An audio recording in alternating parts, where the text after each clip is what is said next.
Today we will read pages 199 through 213, Los Asparagos, asparagus. When we left off yesterday, Miguel was very excited because he had gotten his dream job at the railroad. And his eyes were dancing with excitement, which reminded Esperanza of Papa's eyes. Page 199. Marta was right. The strikers were more organized than ever. They handed out flyers in front of every store. They painted the sides of old barns with their slogans and held big meetings at the farm.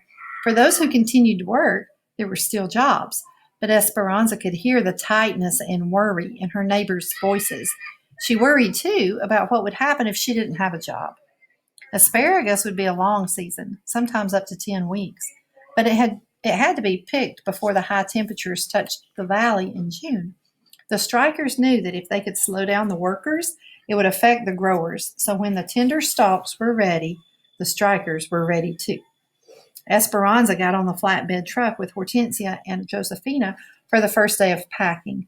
The company had sent a man with a gun to ride on the truck with them, for protection, they said, but the gun frightened Esperanza. When they arrived at the sheds, a crowd of women erupted into shouting and booing. They carried signs that said, "Huelga, strike." Among them were Marta and her friends, and they were yelling, "Help us feed our children. We must all join together if we all are to eat.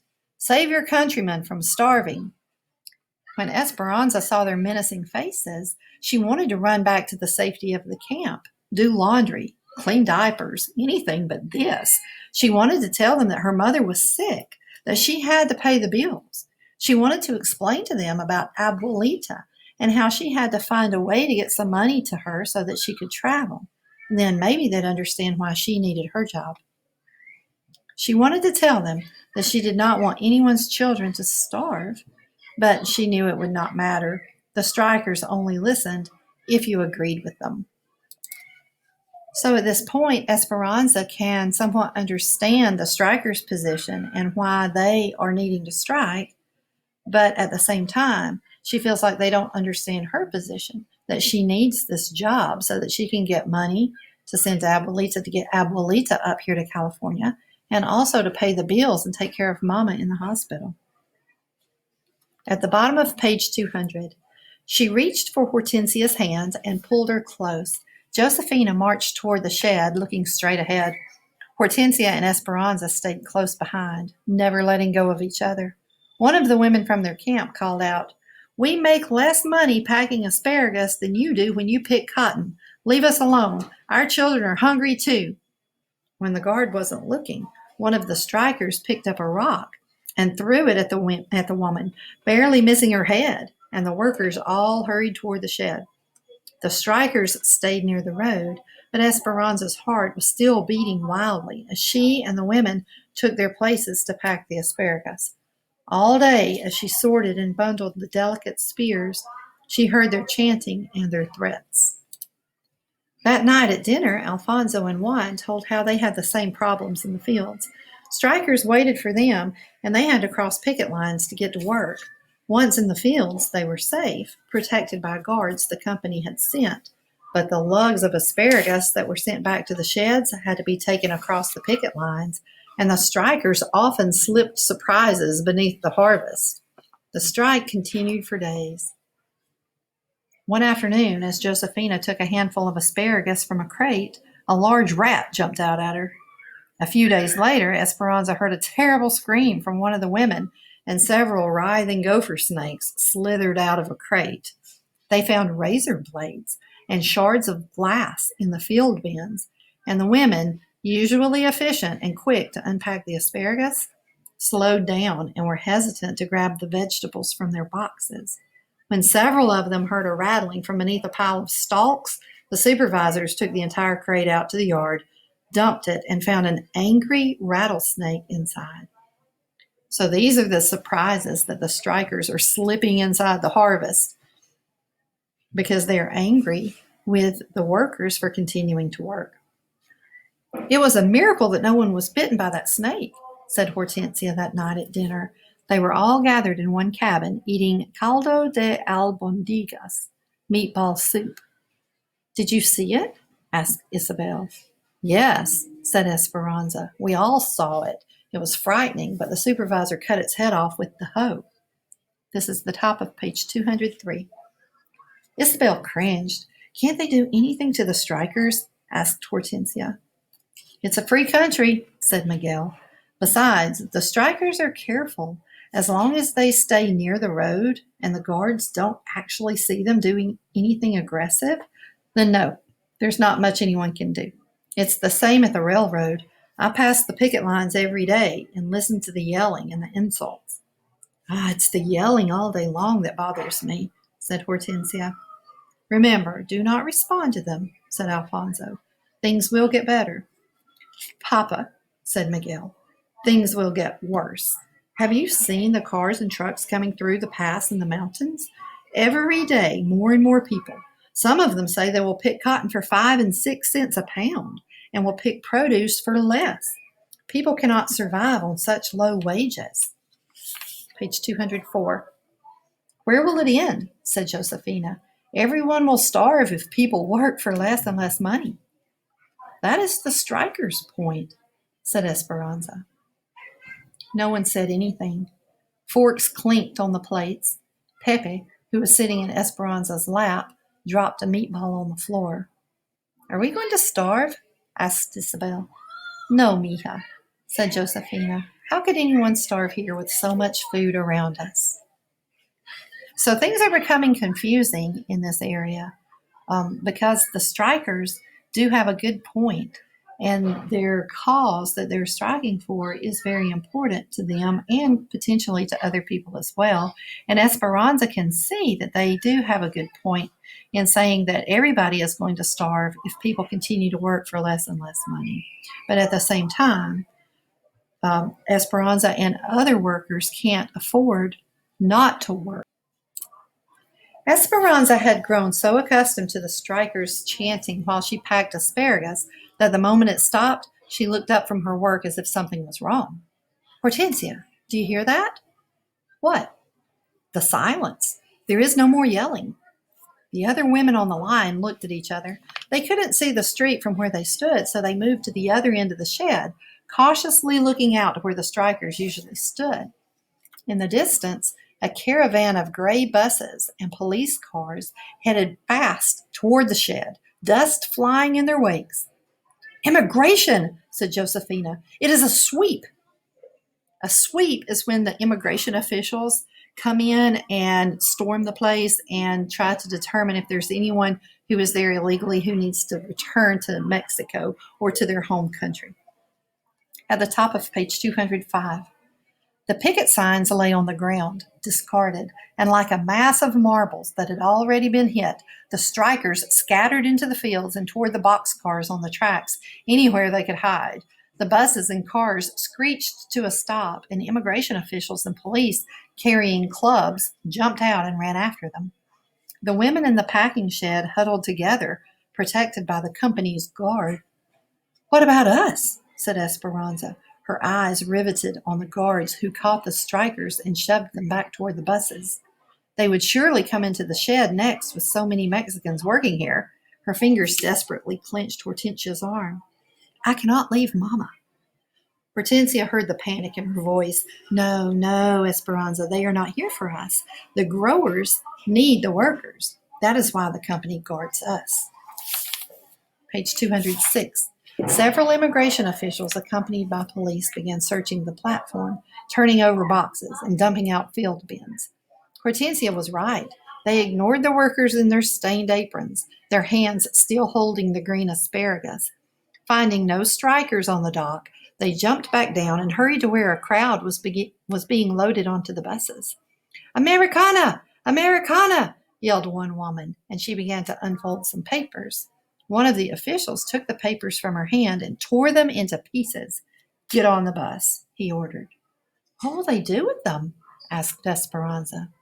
They will take them to Los Angeles and put them on the train to El Paso, Texas, and then to Mexico, said Josefina. But some of them are citizens, said Esperanza. It doesn't matter. They are causing problems for the government. They are talking about forming a farm workers union, and the government and the growers don't like that.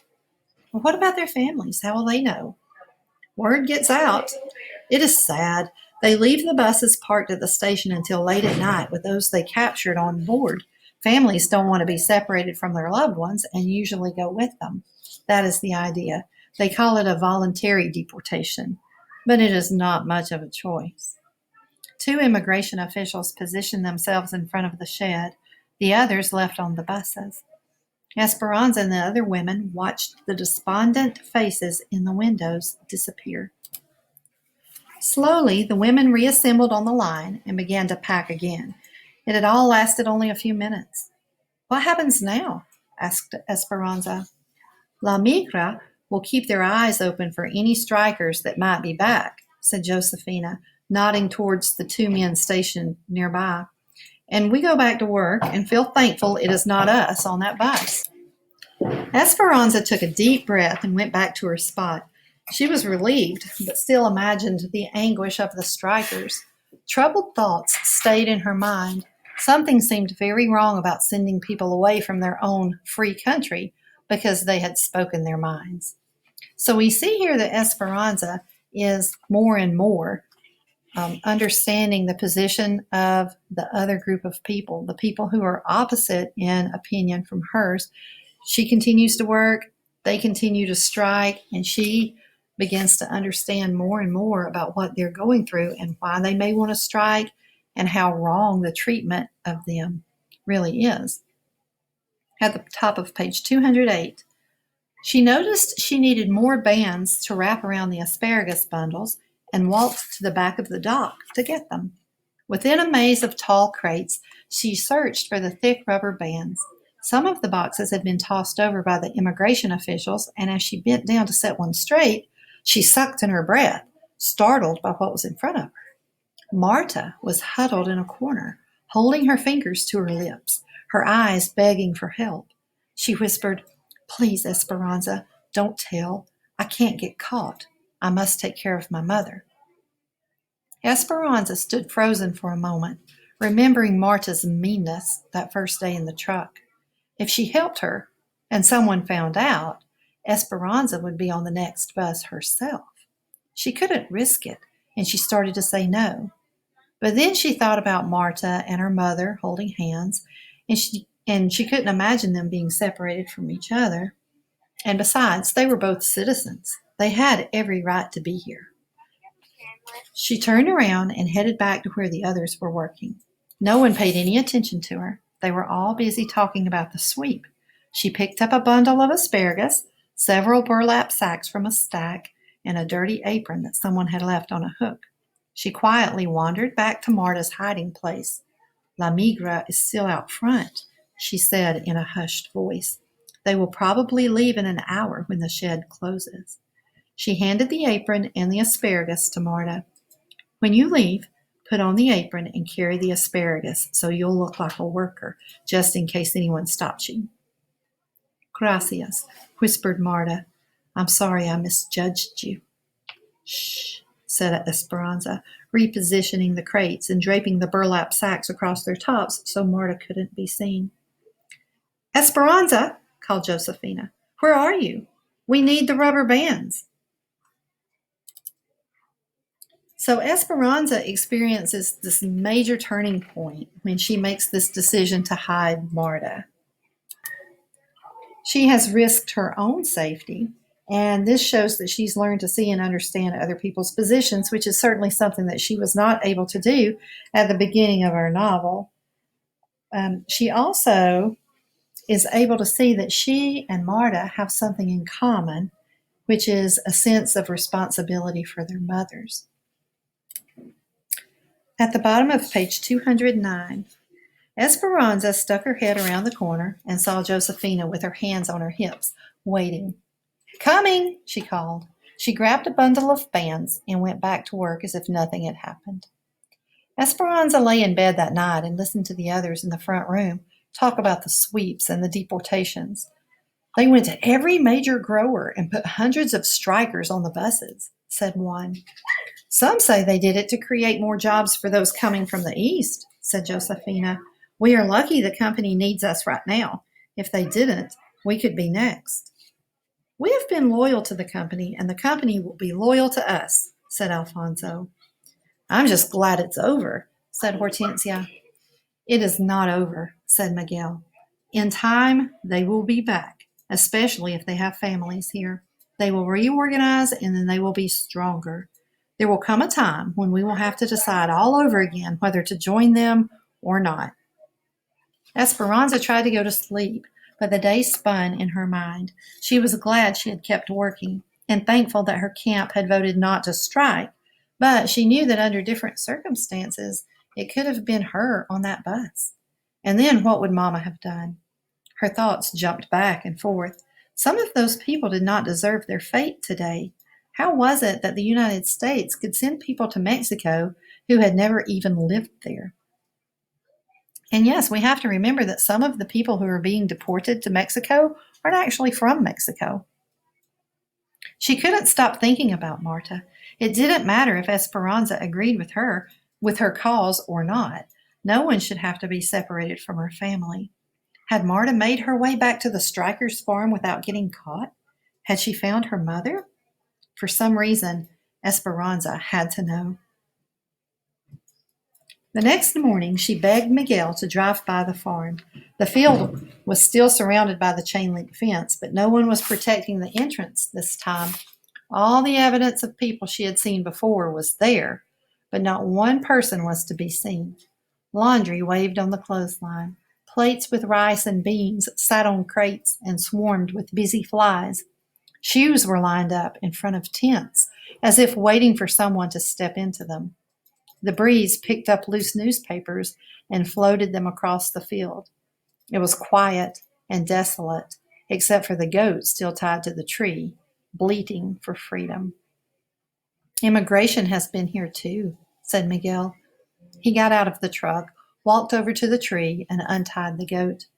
Esperanza looked out over the field that used to be crawling with people who thought they could change things, who were trying to get the attention of the growers and the government to make conditions better for themselves and for her too. More than anything, Esperanza hoped that Marta and her mother were together, but now there would be no way for her to find out. Maybe Marta's aunt would hear eventually. Something colorful caught her eye. Dangling from a tree branch were the remnants of the little donkey piñata that she had given to the children, its tissue streamers fluttering in the breeze. It had been beaten with a stick, its insides torn out.